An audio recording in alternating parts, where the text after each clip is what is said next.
welcome in. It's Friday, and that means it's Funhouse Fridays. I'm Heather Norman. I'm ERNIE ROWELL. I'm ERNIE ROWELL. Great to have you all tuning in today, and thank you so much if you are. First and foremost, we just want to say thank you for last week. Of course, that was our episode 1. So many of you tuned in and viewed it live, and then even went back and viewed it later, so we greatly appreciate you doing that. A lot of comments came, a lot of questions, a lot of emails, a couple people interested in booking the studio, so thank you so much. We greatly appreciate all the love and support during this series that we're doing. Today, I'm super excited. Last week we were going to try to take you on a tour of the studio, but unfortunately, well, fortunately for us, we had some people in here recording and we weren't able to do that. So today, we're going to actually take you inside the studio, take you on a tour, let you see all the equipment and how it works, and tell you all about it. But first, we're outside right now in front of the studio, and as we told you last week, we are located right in the heart of Music Row. So our studio, Funhouse Studios, is on right off the corner of 18th Avenue South and Roy Acuff Place. And we thought it would be kind of cool to talk a little bit about the changing landscape and the history of Music Row. So Holly's going to kind of pan around and show you some of the different buildings, and Ernie's going to tell you a little bit about what used to exist here before all this construction, which I'm sure you're hearing in the background. Yes, we apologize for that, but there's nothing we can do about it. Just down the street here, they are digging great big holes and building a huge office building with some retail as well. But as she pans on around to the right, Holly, if you can, where you see the big red brick building, and sorry again, that used to be, in the center of that was Pete Drake Productions.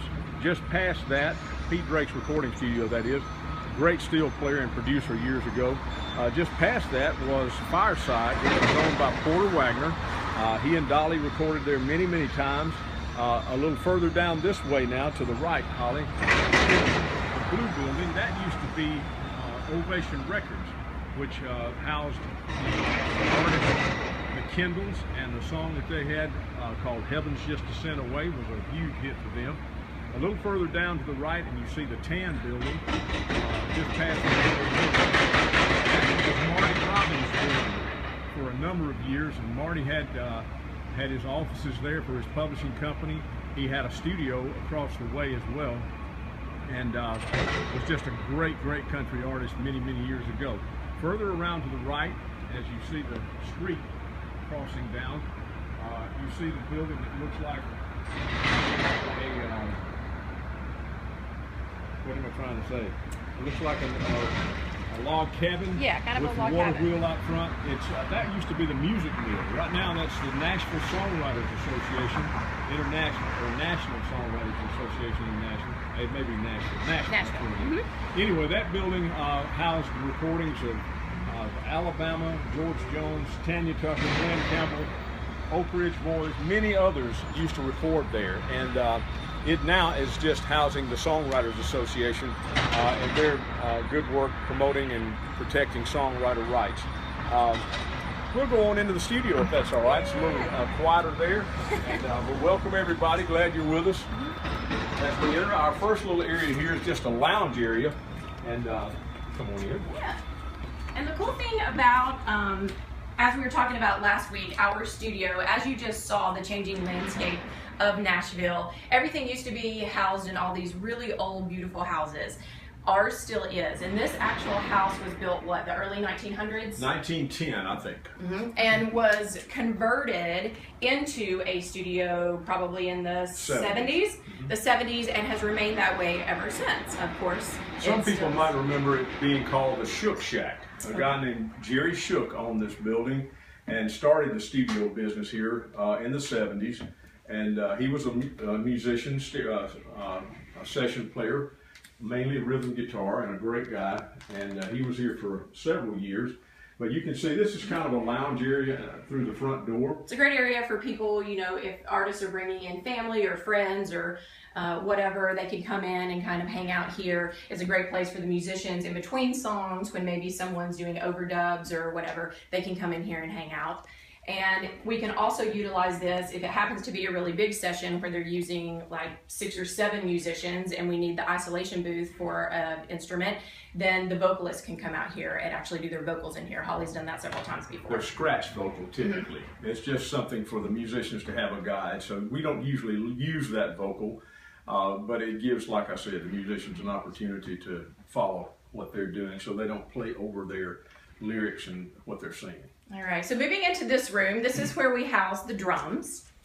And Ernie was talking a little bit about this last week, kind of as one of the things that sets us apart and that we're proud of, that's kind of different from a lot of home studios, is that we actually have a full set of Yamaha recording drums. That's correct. And you can see the many wires, the many microphones. Each piece of the drums is mic'd to try to separate it as best as possible with really directional mics. You're going to pick up something in a drum when a drum hits, no matter what, but we can control it somewhat better when they're isolated with those directional mics.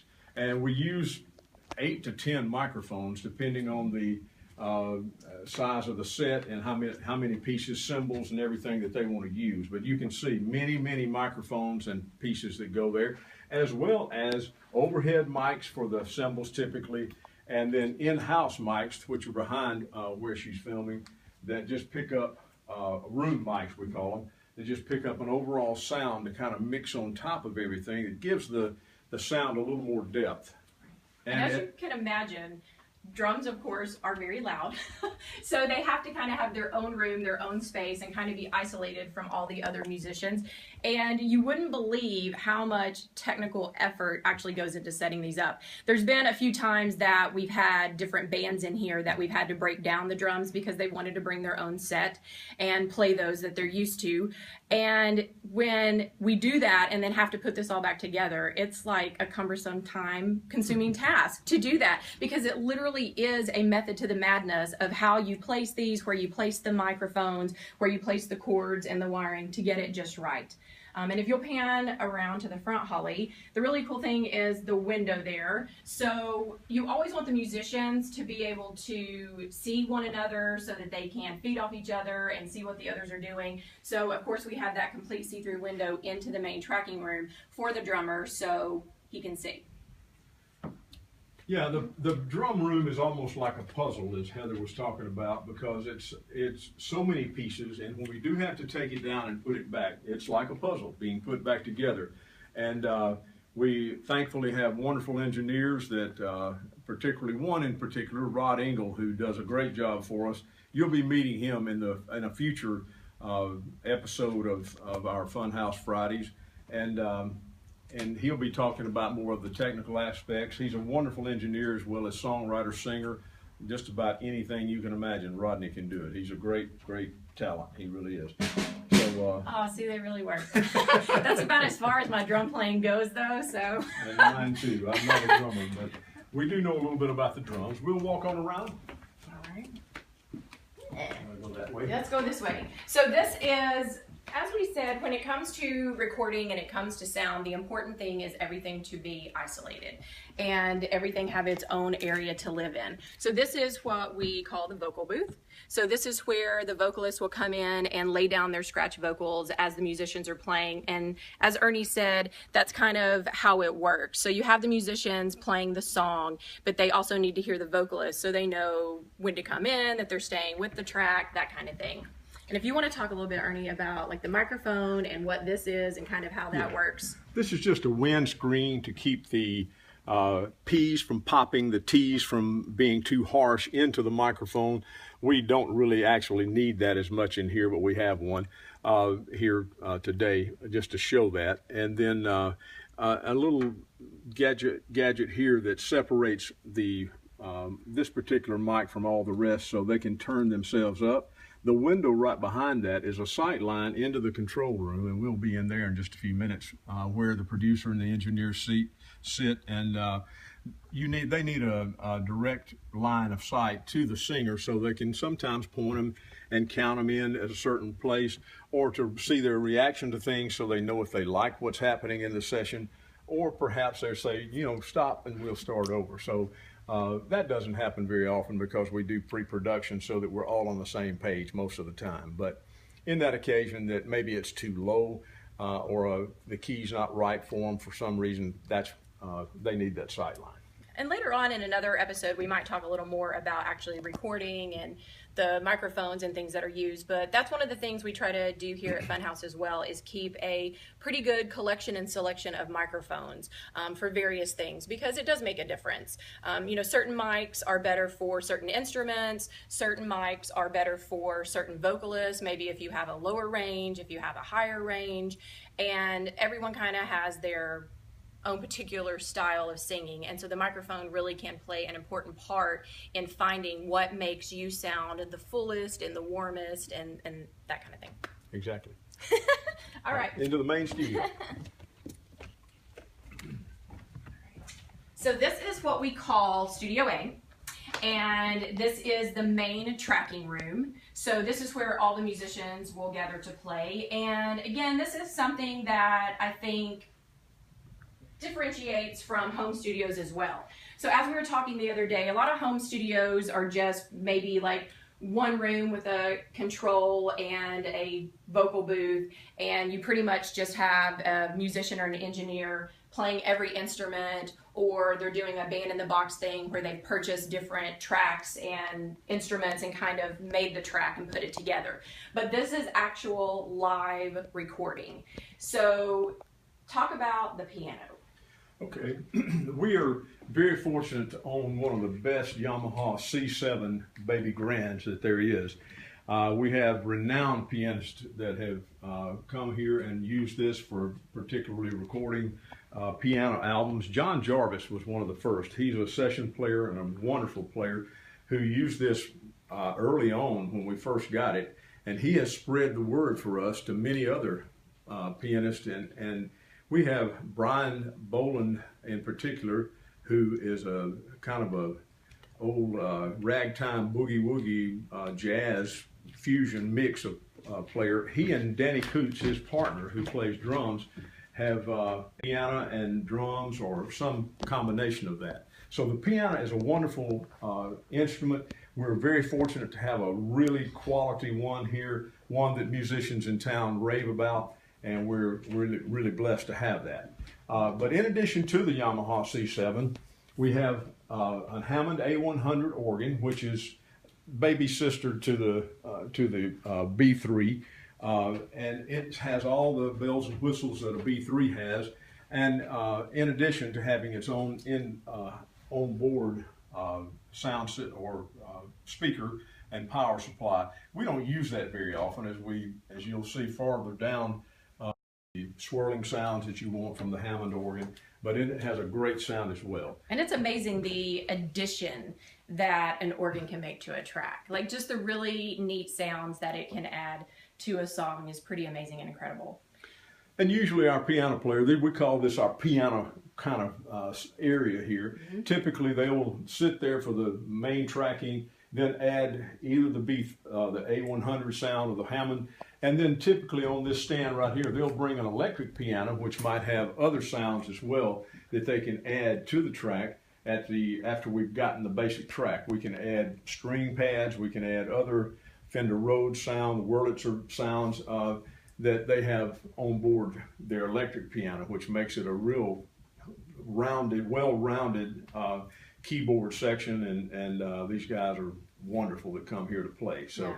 And a typical setup that you'll have in here as far as the musicians, like Ernie said, usually the piano player is going to be right here. Most of the time the bass player likes to sit in this vicinity, and then over here you'll usually have on this side the steel guitar player, and then on this side you'll have the lead or electric guitar player.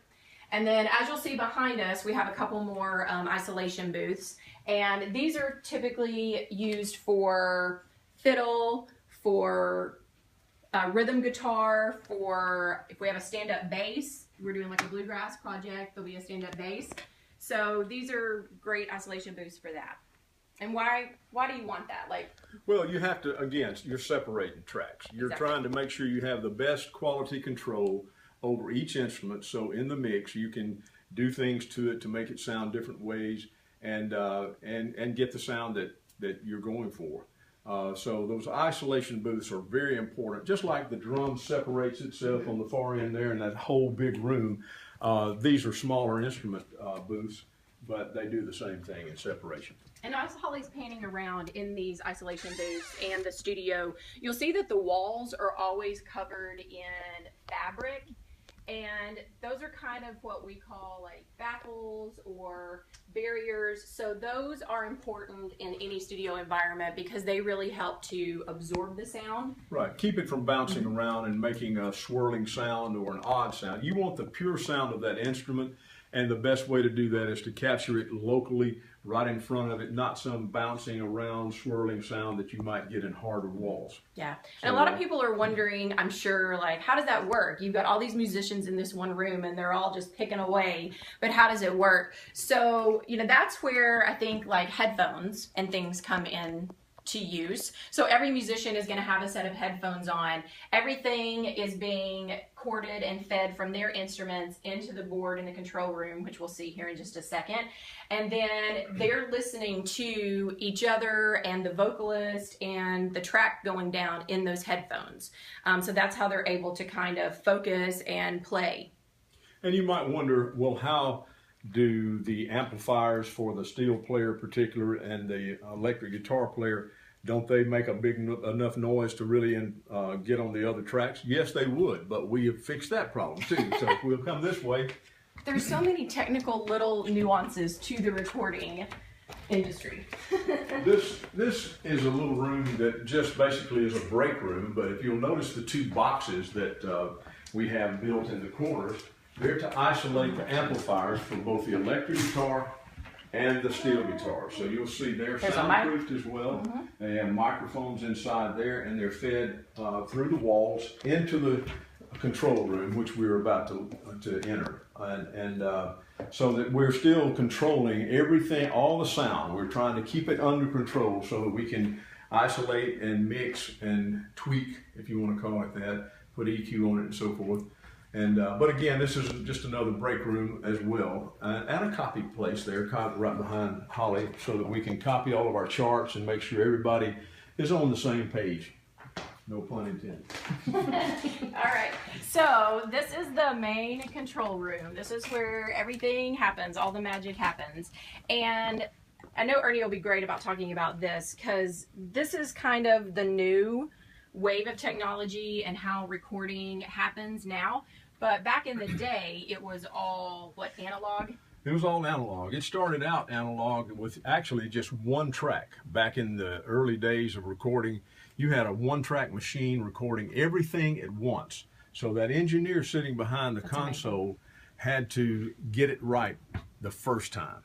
Now we went from 1 to 2 tracks, and then to 4 tracks, and then to 8, then to 16, then to 32, or 20, 24, 32, usually by 8s is the way it went. And we had 2-inch machines. Actually, in this studio, this little room right here was where the tape machine stood. And it was about a 2-inch MCA machine, 2-inch tape machine, that recorded each instrument on a separate track. Similar to what we have today, but this is digital. We're unlimited in the number of tracks we can have. There are literally tracks within tracks, and I really don't know how many we have available, but it's probably well over 100. So there are plenty of room to add and do extra anything you want. And if you think about that, that's pretty amazing. That back in the day, it was pretty much a no room for error. Like, it was a one and done, and you had to get it, or you literally had to do it like 20 times until you got it. So meaning that every single instrument and vocalist, they couldn't make a mistake. If they did, they had to start over and do it all again. And that's what I think is really phenomenal about the old singers too. I know Holly and I went to the Country Music Hall of Fame when they had the Patsy Cline exhibit, and they were playing one of her recordings of Crazy, and I thought about it and I was like, that's literally her laying down that song and singing that song without any auto-tuning, without any help. it was just amazing that she's that incredible. That is a great point. The early on singers like Jim Reeves, Patsy Cline, Ray Price, George Jones, even Merle Haggard early on, they never had the auto tuning that we have today to sweeten their voice or whatever. It was whatever they did is what you got. Now you can listen to some records if you're really a good ear. You can listen to some of the old records and there might be a flaw in it. There might be a bass note that's missed or something. But they would take a take like that and keep it rather than redo it if it had that magic that they were looking for. It gives that authenticity. And that's what they were doing. Now today we do that occasionally, but most of the time we'll fix anything that's it has a flaw in it, and because we want to create that magic in that first take that we take. But we also have an opportunity to touch up and add to and take away until we have that mix right where we want it. And speaking on that, that's what I think is so great about this technology nowadays and the whole digital thing. And if you look at this screen, I pulled up a track here that we did a while back. And what we're saying is, if you see those different, like the blue line and the green line and the darker green line and the pink line on there, those are all individual tracks. So one track is, say, the guitar, one is the drums, one is the fiddle, one is the steel guitar. So you can actually go back and stack those and add to those as much as you want. So say a fiddle player comes in and plays one part, they can go back and play a second part so that it sounds like you have twin fiddles and double it up. And so that's a really cool thing that you have nowadays, is that you can have the separate tracks, and then that helps you as far as the whole song coming together. So when you're actually in the mixing process, you can bring up an instrument if you want. Maybe if the steel guitar's got a great solo and you want to bring that up, you can do that. If you ever get the track and then you're like, man, I really wish we had done a little mandolin on this song, you can go back and overdub mandolin, because everything is on its own individual track so that it can be utilized and mixed.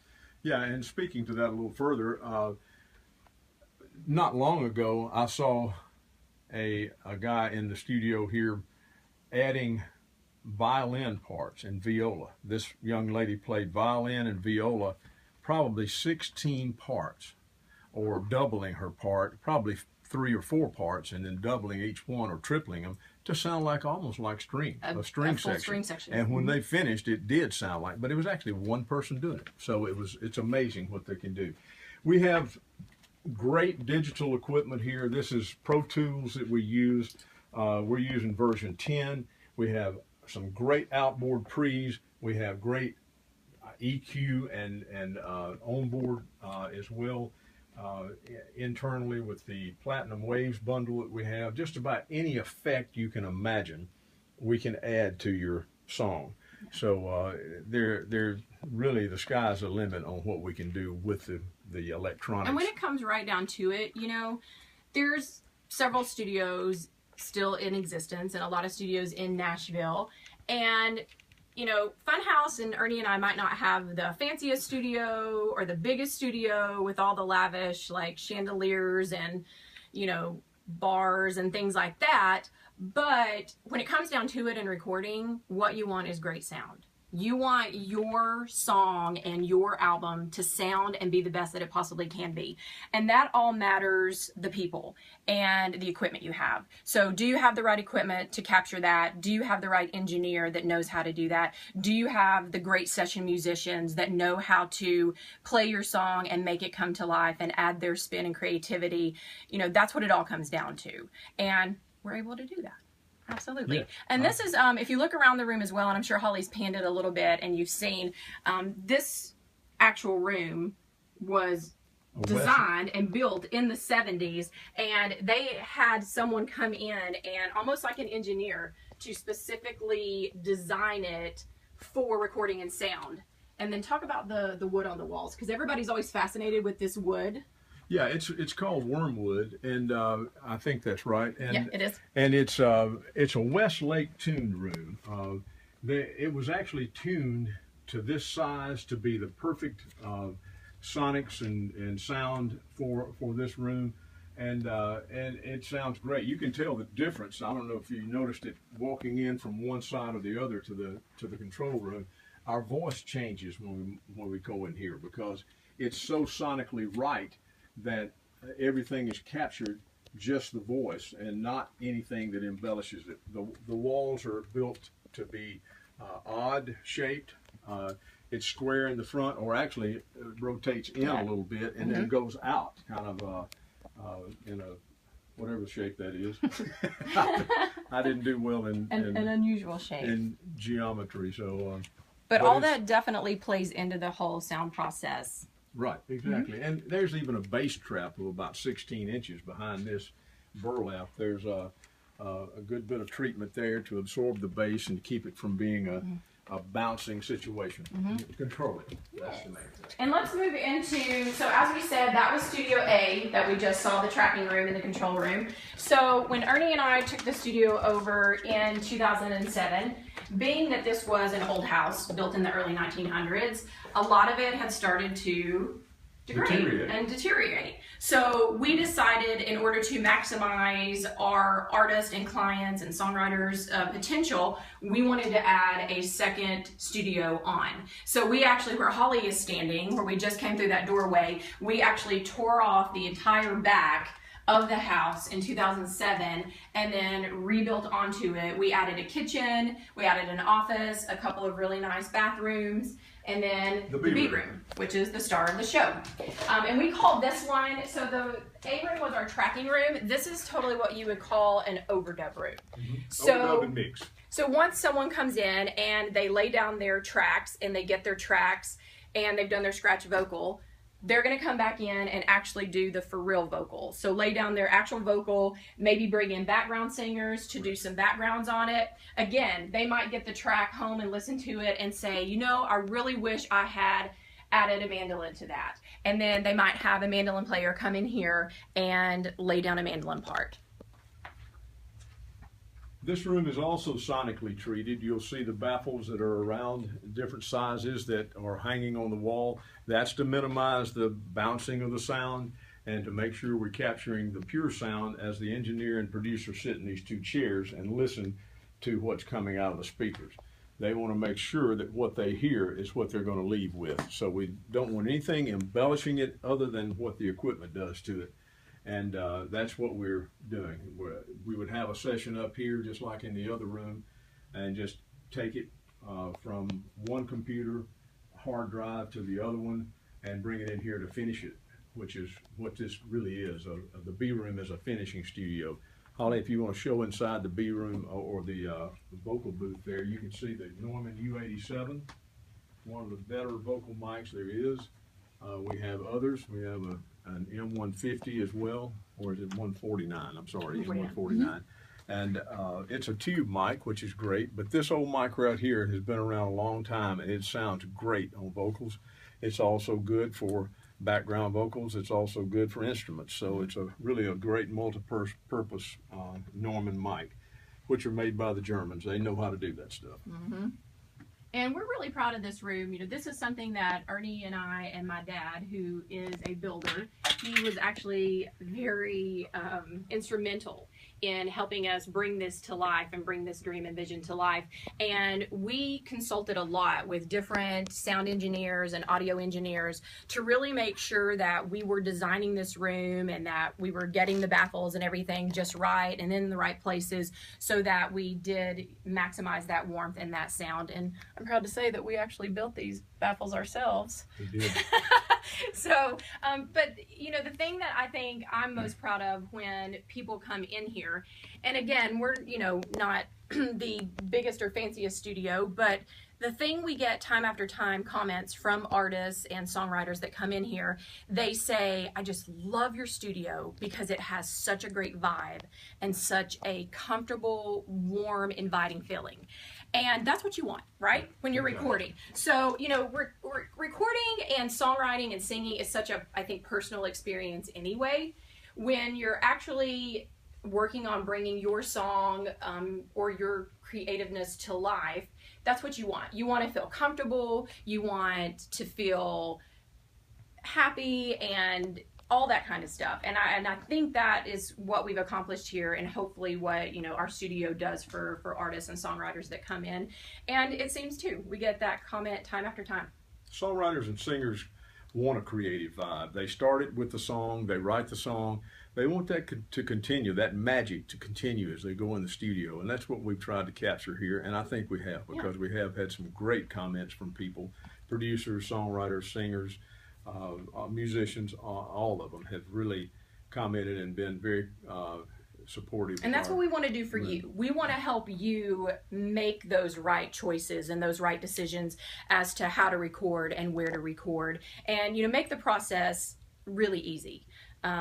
So let's go. There are a lot of studios to choose from, and we were talking about it earlier. We would encourage you to check others out and find a place that you feel comfortable about, and compare. Yeah, and let's talk a little bit about that. So let's end in the kitchen.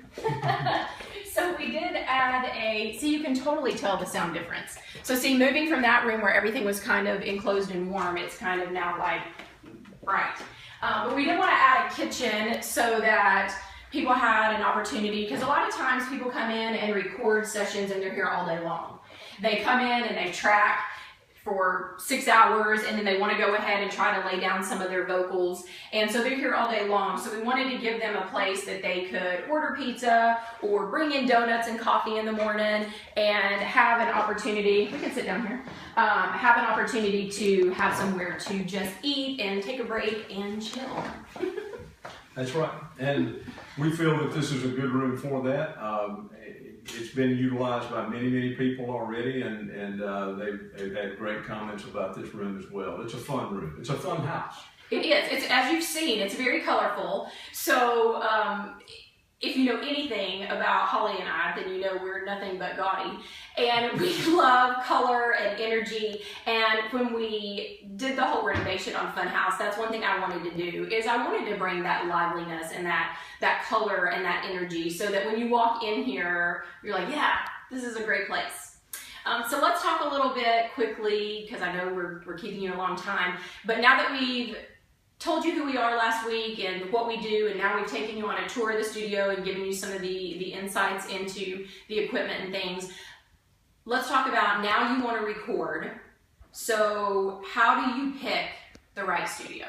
How do you pick the right people to work with? Mm-hmm. That's what it's about. You want to find people you're comfortable with, that you feel that can bring your music to the best place, and we would hope that you would choose us.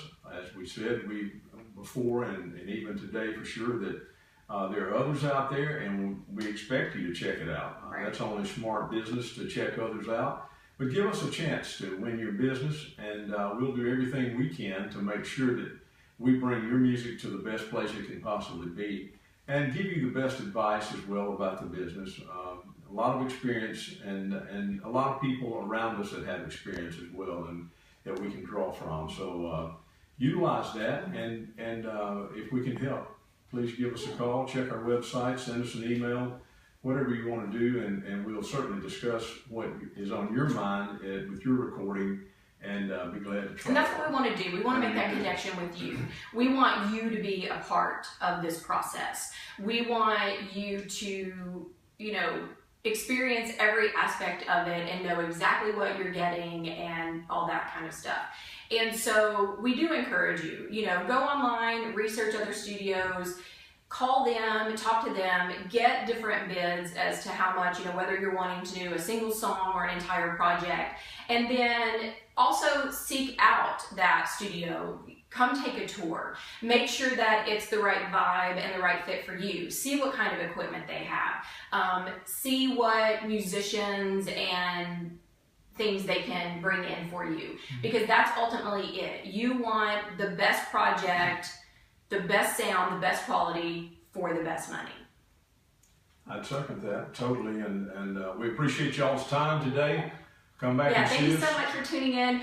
Don't forget, you all were so great last week. Please continue to like and share and comment on this video. If you know someone who's wanting to record or has always wanted to record, share this with them, send this to them. Please leave us comments, leave us questions, send us emails, funhousestudios@yahoo.com. We're constantly looking for your questions and your comments. We'll get back to you.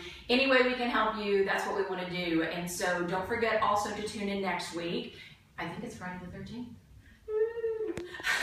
So tune in next week for episode 3. And if you have any ideas for topics or suggestions for topics you'd like us to discuss, send them our way. Let us know. We'd be happy to do that. But thanks again so much for watching. We appreciate it. Have a great Friday. Thank y'all.